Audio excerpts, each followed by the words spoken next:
spot kick as it finishes. Arsenal 3, Liverpool 2. That result puts Arteta's side back to the top of the Premier League table. So much to discuss. Let's welcome in, shall we, Luis Garcia with us, as is Frank Leboeuf and Julien Laurent. But regarding the mentions in my Twitter feed, there's only one man we can start today's show with, Stevie, on reflection of this. Well, he's desperate to get rocking again. No, exactly. Well, I think I can sum it up pretty quickly and easily for you. I thought Liverpool were the best side from the first goal that Arsenal scored till they scored the second. In between, Liverpool were, for me, the better side. Unfortunately, second half, no question, Liverpool at no stage looked to have dominated any period of play. None at all. So, first half, can't argue. Not happy with the scoreline, obviously. But the second half, Arsenal were way better. Liverpool, as I said, never really, other than the goal, which to me came against the run of play, never showed up for the second period. Some of Arsenal's football I thought was really good today. Excuse me. Yeah. Oh, that's your throat from last week. Yeah, I mean, I think similar to the Tottenham game, they lost their way a little bit, particularly during that first half, after a good start and a good finish. I did think they were better in the second half. I think what was telling for me, amongst all the other things that happened in the game, at 2-2, Klopp put on a centre-half for a centre-half and a holding midfielder. And that kind of... Taking off Salah, you star player in the process. But I just think that was telling for me that at 2-2, it's a centre-half and a holding midfielder coming on, which kind of tells you all you need to know about which way the game was swinging. But I thought Arsenal were good for the 3 points, no doubt about it. Jules, you were at this game, and the kind of the 2-2 scoreline was significant, wasn't it? Because in the past, maybe you see Arsenal crumble, the Emirates silence. We kind of saw the opposite this time round. Yeah, that's right. And we saw the same against Spurs last weekend, where Spurs came back in the first half as well, a bit like Liverpool today. But then Arsenal started the second half on the front foot like they did today. Odegaard has that big chance to make it 3-1, even before the Firmino goal. And even if it was 2-1 compared to the 1-1 against Spurs, I thought once again the reaction from Arsenal after conceding that goal was very important. The character, I think Stevie is right. The first half, Liverpool in that very brave, we have to say, 4-2-4 formation, were really good, and they played some really good stuff. But defensively, they were always going to struggle in that formation. I mean, I admire Klopp's courage in a way, and how brave he was to start with that formation and only leave Thiago and Henderson as the two midfielders, because there was always going to be a time where they were going to tire, and then as soon as they tired, and we saw that in the second half, they got overrun, and then you can change it and put Henderson on the right and bring Fabinho on and go 4-4-2, but it's too late, I think. And unfortunately, I think Klopp's decisions today overall, I'm about over 90 minutes, probably cost his team at least a point. Frank, how impressed were you with Arsenal today?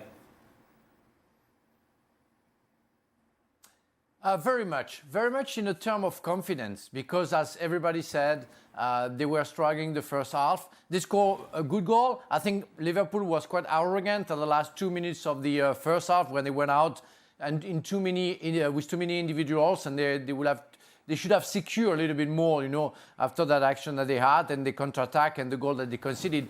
But Arsenal, I thought they were in a big danger, and that was the scenario that I was feeling, that Arsenal scoring a first goal, then suffering, and Liverpool showing that they were better. But Liverpool first didn't perform enough and well enough, but Arsenal, the courage that they had, the consistency on their confidence that they have, make them quite invulnerable. They absolutely, they impressed me. They impressed me a lot in a way that they never gave up. They always thought that they would be able to change the result.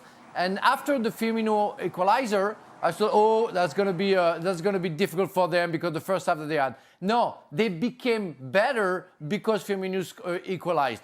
That's how much they impressed me in that matter. Luis, which individuals for Arsenal impressed you today?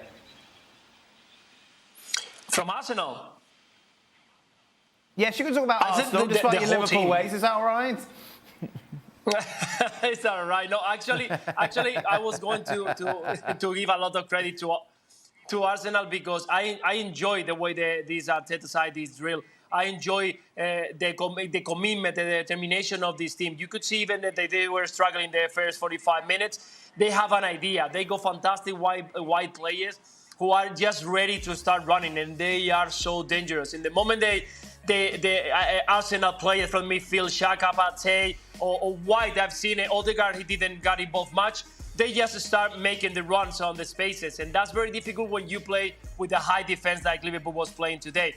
And in the moment they have to do a transition in defense, they just get compact in just 3 seconds. It's just fantastic the way they are working at the moment, and that has to be because they've been working very well in trainings, because this team, not many months ago, it was broken in pieces. It was broken into size every single game. And now they look very solid, very confident. And they show it in the second half where they overrun Liverpool because Liverpool ran out of legs. So it was very impressive to see them performing against a very good Liverpool that I think that it was at least for a big part of the game. And it was just in the second half where they couldn't manage that intensity that Arsenal put on the field. You think about it as well. Arsenal didn't really have a huge threat from the full-back position because Ben White, who's played there almost all season, is a centre-half. And Tomiyasu, who is a full-back, is a right full-back.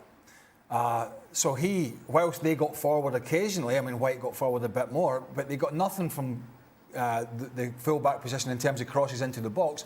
So that was sort of negated. It wasn't Zinchenko or Tierney and a natural right-back getting forward. It was just the Arsenal wide players backed up by a couple of solid centre defenders in that position. So that was less of a threat for Liverpool to worry about. You know, you think about Arsenal with Zinchenko on that side and Tomiyasu in his normal position. But the other head scratcher for me is, from a Liverpool perspective, is Fabinho. I mean, maybe I'm just missing something. Even if he hasn't had the best of seasons, he's the only natural defensive midfielder they have. Thiago is not. Thiago is a fantastic footballer, but he's unlikely to break the play up and cover the fullbacks and cover the centre-backs. How many games has Man City gone into without, over the years, Fernandinho or Rodri? One, they tried to do it. It was a Champions League final and lost. They rarely have ever gone in without one of those holding midfielders. It's a bit of a mystery to me.